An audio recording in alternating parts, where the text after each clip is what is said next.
امت پہ تیری آ کے عجب وقت پڑا ہے، وہ دین جو بڑی شان سے نکلا تھا وطن سے، پردیس میں وہ دین آج غریب الغربا ہے۔ فریاد ہے اے کشتی امت کے نگہ باں، بیڑا یہ تباہی کے قریب آن لگا ہے۔ اور کیا خوبصورت جملے کہے تھے کہ نبی پاک صلی اللہ علیہ وسلم نے، حضور نے فرمایا تھا میرا مومن ایک جان کی طرح ہوتا ہے، ایک جان کی طرح ہوتا ہے، ایک کو تکلیف ہو جسم کے ایک حصے کو سارا حصہ پریشان ہوتا ہے۔ فرمایا یہ ایک مکان کی طرح ہے، ایک اینٹ دوسری اینٹ کو مضبوط کرتی ہے۔ فرمایا یہ مضبوط لوگ ہیں، یہ مضبوط لوگ۔ حضرت عمر فاروق کا زمانہ ہے، ایک آدمی نے سیری بھیج دی ایک گھر میں بطور تحفہ، قحط کا زمانہ تھا، گوشت ملتا نہیں تھا، جانور، ایک آدمی نے سیری بھیج دی ایک آدمی کے گھر میں۔ اس نے کیا کیا؟ اس نے اپنی بیوی سے کہا ہماری تو خیر ہے، ساتھ والا پڑوسی زیادہ غریب ہے، ادھر نہ بھیج دے، یہاں گندم امیر شہر کی ہوتی رہی خراب اور بچی کسی فقیر کی فاقوں سے مر گئی۔ کہا ساتھ والے پڑوسی کے گھر سے میں کئی دنوں سے بھوک کی آوازیں، وہاں بھیج دے۔ اس کے گھر گئی تو اس کی بیوی شوہر کو مشورہ دیتی ہے، کہتی ہے میرے بچے تو دلیر ہے، ساتھ والے کے چھوٹے ہیں، وہ گزارا نہیں، ادھر نہ بھیج دے۔ ادھر گئی۔ ایک روایت ہے 7 گھر، ایک روایت ہے 21 گھر، 21 گھروں میں گھومتی ہوئی وہ شریف پھر پہلے کے گھر میں آ گئی، اور پہلا صحابی کہنے لگا صرف تو نے ہی محمد کا کلمہ نہیں پڑھا، باقی بھی اس نے بھی پڑھا ہوا ہے، صرف تو نے ہی رسول اللہ سے یہ درس نہیں لیا، باقیوں نے بھی لیا ہے، اور صرف تیرے اندر ہی جذبہ اظہار نہیں، تو ہی صرف مسلمانوں سے پیار نہیں کرتی، سارے ہی پیار کرتے ہیں۔ وہ شریف پھر آ گئی ہے، اب کیا کرنا ہے؟ اب کیا کرنا ہے؟ تو امام نبوی نے لکھا ہے، وہ کہنے لگی کرنا کیا ہے؟ پکاؤں گی میں اور کھائیں گے 21 گھر، پھر بھی اکیلے نہیں کھائیں گے، پکاؤں گی میں اور کھائیں گے 21 گھروں کے مطابق شوربہ پکا، اور پھر برتن میں ڈال کے وہ بی بی ایک کے گھر کا دروازہ کھٹکھٹاتی ہے، کہتی ہے مصطفیٰ کے غلاموں نکلو باہر اور کھاؤ، اس لیے کہ جس نبی نے مجھے پیار کا حکم دیا اسی نے تمہیں بھی پیار کرنا سکھایا ہے، یہ رنگ چشم فلک نے سکھایا ہے۔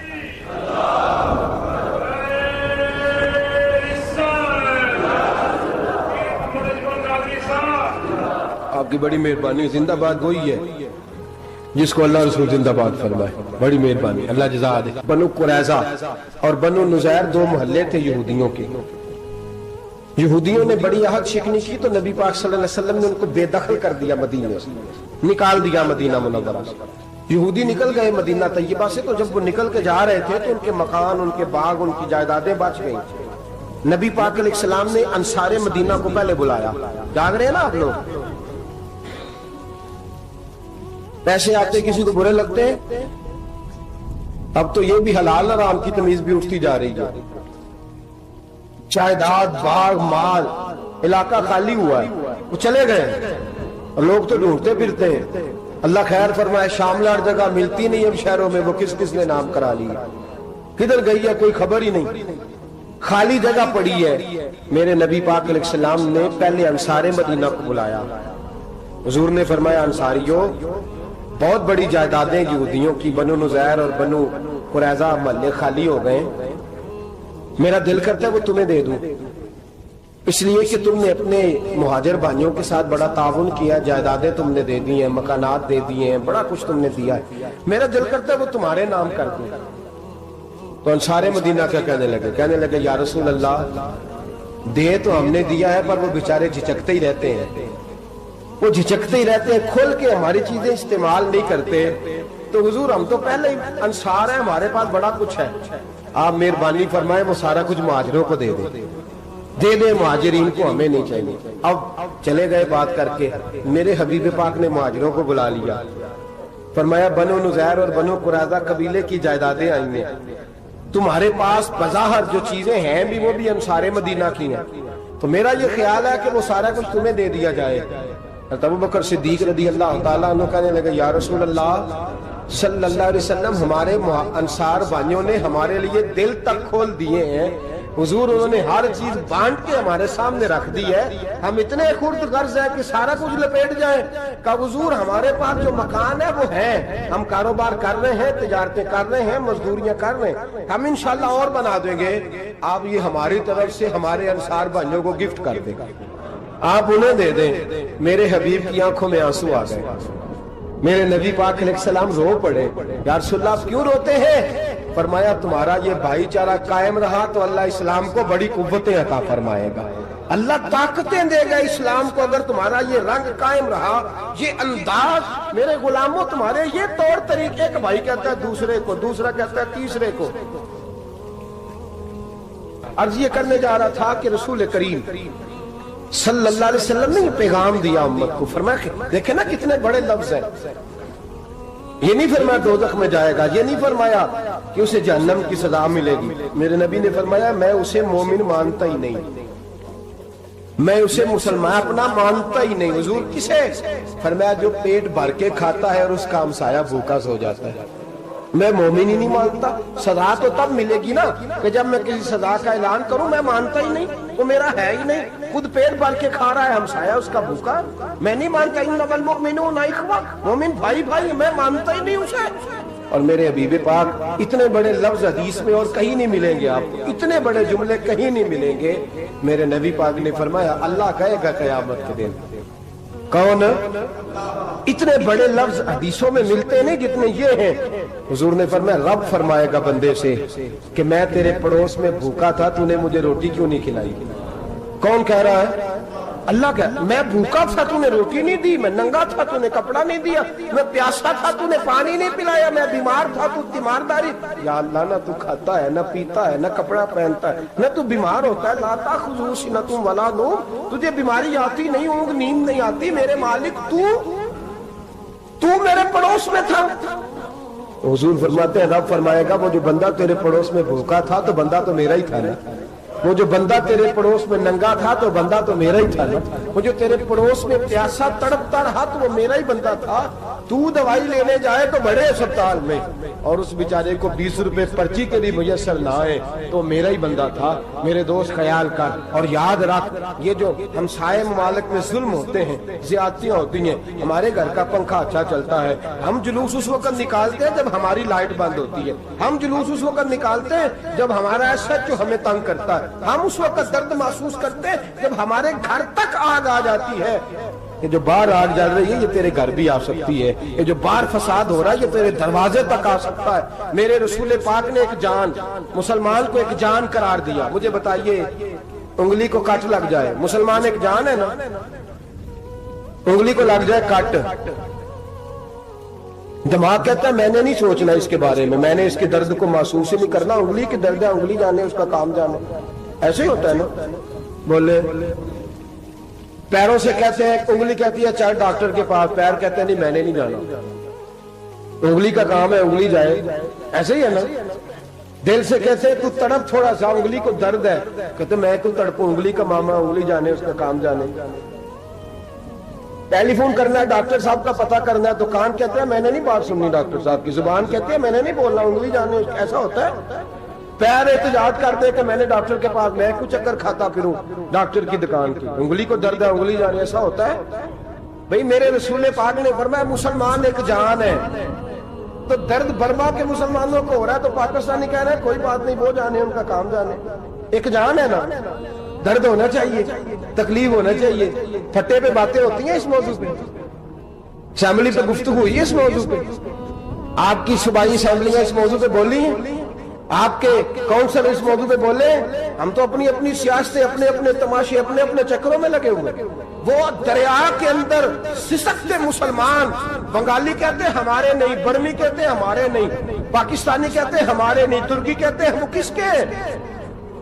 وہ کس کے ہیں؟ وہ اللہ کے بندے ہیں، محمد عربی کے غلام ہیں صلی اللہ علیہ وسلم. لیکن میرے دوستوں کیا ہمیں کیا غرض ہے، وہ جانے ان کا کام جانے. یہ جب تیرے پیروں تک آگ آئے گی پھر تجھے پتا چلے گا یہ بڑی سخت آگ ہے. آج جس کافر نے برما پر عرصہ دراز تنگ کیا ہے، مسلمان تھوڑے تھوڑے مفاد لینے کی خاطر نا، بنو عباس اور بنو امیہ کی جنگ چل رہی تھی. بنو عباس جو تھے وہ غالب آ گئے، بنو امیہ جو تھے ان کی حکومت ختم ہو گئی. تو عیسائیوں نے بنو امیہ سے کہا کہ ہم تمہارے ساتھ تعاون کرتے ہیں، ہم تمہارے ساتھ تعاون کرتے ہیں اور بنو عباس پہ غلبہ پا کے تمہیں حکومت دلاتے ہیں. بنو امیہ بڑی جدوجہد کر رہے تھے بادشاہی کے لیے، لیکن انہوں نے کہا کہ ہم لڑ رہے ہیں، کوشش کر رہے ہیں، لیکن ہمیں کسی کافر کی مدد کی ضرورت نہیں. ہم جتنا مرضی لڑیں لیکن کافروں کے ہاتھوں بنو عباس کو مروانے کو ہم تیار نہیں ہیں. میں خبردار، تمہارا آپس کا معاملہ ہے، ہم خود نمٹ لیں گے. تمہیں اجازت نہیں دیتے تم اندر کودو اور کود کر کے تم فسادات پیدا کرو اور مسلمانوں کے اندر تقسیم کرو. میرے دوستو، مسلمان کو سوچنا چاہیے، سوچ بڑی رکھنی چاہیے. گھر کی جنگ سے نکل آ، اب بہو ساس کے جھگڑے سے باہر آ جا. اب ملے کی سیاست چھوڑ کے باہر کا سوچ. اب اسلام کو تیری حاجت ہے. اب پوری دنیا جب مسلمان کو دیکھے نا، فیس بک یوز ہوتی ہے، اس پہ نوجوان جب اسلام کی بات کرنے لگے گا، اس پر جب بڑا اسلام کی بات کرنے لگے گا، پوری دنیا میں پیغام جائے گا کہ مسلمان اب جاگنے لگا ہے، مسلم خابیدہ بیدار ہونے لگا ہے. اب اس کی آنکھیں کھلنے لگی ہیں. اب یہ اپنے مذہب کی بات کرتا ہے. اب یہ اپنے ملک سے، صوبے سے، برادری سے نکل کر بولتا ہے. اب یہ کہتا ہے کہ بازو تیرا توحید کی قوت سے قوی ہے، اسلام تیرا دیس ہے، تو مصطفی ہے. اب یہ بڑی سوچ رکھتا ہے. اب یہ عالمی بات کرتا ہے.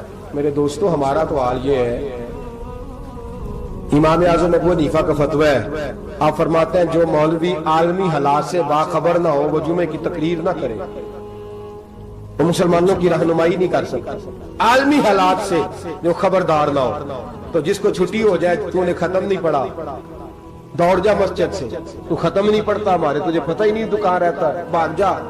وہ عالمی حالات پہ بات کرے گا، کیونکہ بیچارے کو تو پتا ہے میری سویرے چھٹی ہو جانی. سیاست کا لفظ چھیڑا نہیں تو میں گیا نہیں. یاد رکھے، وہ جو بیداری ہے، وہ جو اعلیٰ ظرفی ہے، وہ جو بڑی سوچ ہے، وہ جو ملت کی سوچ، وہ جو قومیت کی سوچ ہے، وہ جو آگے بڑھنے کا زاویہ ہے، وہ تو اندر. اقبال کہتے ہیں گلا تو گھونٹ دیا اہل مدرسہ نے تیرا، گلا تو گھونٹ دیا اہل مدرسہ نے تیرا. تجھے تو مدرسے والوں نے پلیٹ پکڑا دیا ہے کہ جا سویرے لنگر کٹھا کر کے لا اور دوپہر کو روٹیاں مانگ کے لا اور دیکھ آج مرا کون ہے، ختم کس کا پڑھنا ہے. تو گلا تو گھونٹ دیا اہل مدرسہ نے تیرا، اب کہاں سے آئے گی صدا لا الہ الا اللہ. تو گھونٹ دیا تیرا گلا، تو کیسے بڑی بات کرے گا؟ بڑی بات کے لیے بڑی سوچ چاہیے، بڑی تگودو چاہیے، بڑی کوشش چاہیے، بڑا حوصلہ چاہیے. مسلمان چھوٹی چھوٹی لڑائی میں، چھوٹی چھوٹی جنگ میں، ایک دکاندار دوسرے دکاندار سے لڑ رہا ہے، گلی والا دوسری گلی والی سے لڑ رہا ہے، محلے والا محلوں پہ اعتراض. ایک شہر میں رہنے والے میں نے دوسرے محلے پہ اعتراض کرتے دیکھے. یقین کریں، ایک شہر میں رہنے والے، علاقے میں بسنے والے کہتے ہیں بھائی توبہ ہے، اس محلے تو اللہ ہی بچائے. لا حول ولا قوت. وہ جو تقسیم در تقسیم کی سوچ ہے، اس نے چھوٹے چھوٹے ٹکڑوں میں مسلمانوں کو بانٹ دیا ہے. چھوٹی چھوٹی تقسیم ہے، چھوٹا چھوٹا ہمارا مزاج ہے، چھوٹی سوچ ہے. بڑی سوچ کی بات سنیے. صلاح الدین ایوبی، جاگ رہے ہیں نا آپ لوگ؟ تو آخنا حضرت صاحب ایڈی وڈی گل چھیڑ چھڑی ہے، یہ مطلب ہی کون نہیں. کنے برما جانا ہے تو کنے مدد کرنی ہے.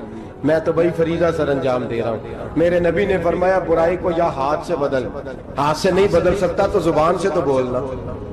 تو میں معذور ہوں، کمزور آدمی ہوں، ہاتھ سے بدلنے کی طاقت نہیں رکھتا، تو دوسرے درجے پہ تو مجھے عمل کرنے دو نا. اثر کرے نہ کرے سن تو لے میری فریاد، نہیں ہے داد کا طالب یہ بندہ آزاد. رونے تو دو، تڑپنے تو دو، آہیں تو بہانے دو، سسکیاں تو لینے دو، مار کھائیے تو تڑپنے تو دو. وہ قرآن پاک برما میں پابندی لگی ہے تو میں یہاں سوچنے لگا ہوں کہ وہاں تو پابندی لگی ہے، یہاں پہلے لوگ کوئی نہیں پڑھتی. معاذ اللہ تعالیٰ حالات دن پہ دن مسلمانوں کے لیے ایک ایک کر کے. افغانستان میں جو آگ لگی تھی، پھر وہ عراق میں بھی لگی، پھر وہ لیبیا میں بھی لگی، پھر وہ مصر میں بھی لگی، پھر وہ یمن میں بھی لگی.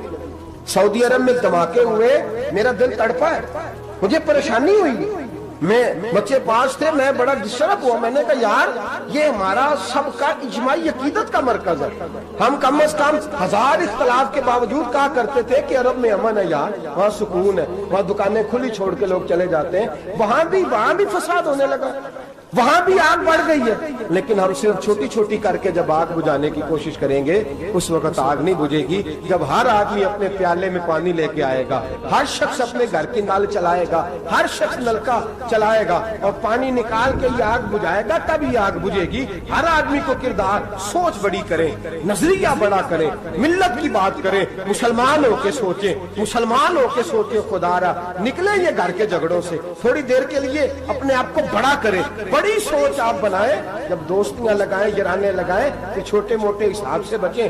بابا بلے شاہ صاحب فرماتے کورے ورک کتاب نہیں ہوندے، ਕੋਰੇ ਵਰਗ ਕਿਤਾਬ ਨਹੀਂ ਹੁੰਦੇ, ਪੱਥਰ ਦਿਲ ਗੁਲਾਬ ਨਹੀਂ ਹੁੰਦੇ। ਉਹ ਬੁੱਲਿਆ ਯਾਰੀ ਸੋਚ ਕੇ ਲਾਈ, ਯਾਰਾਂ ਨਾਲ ਹਿਸਾਬ ਨਹੀਂ ਹੁੰਦੇ।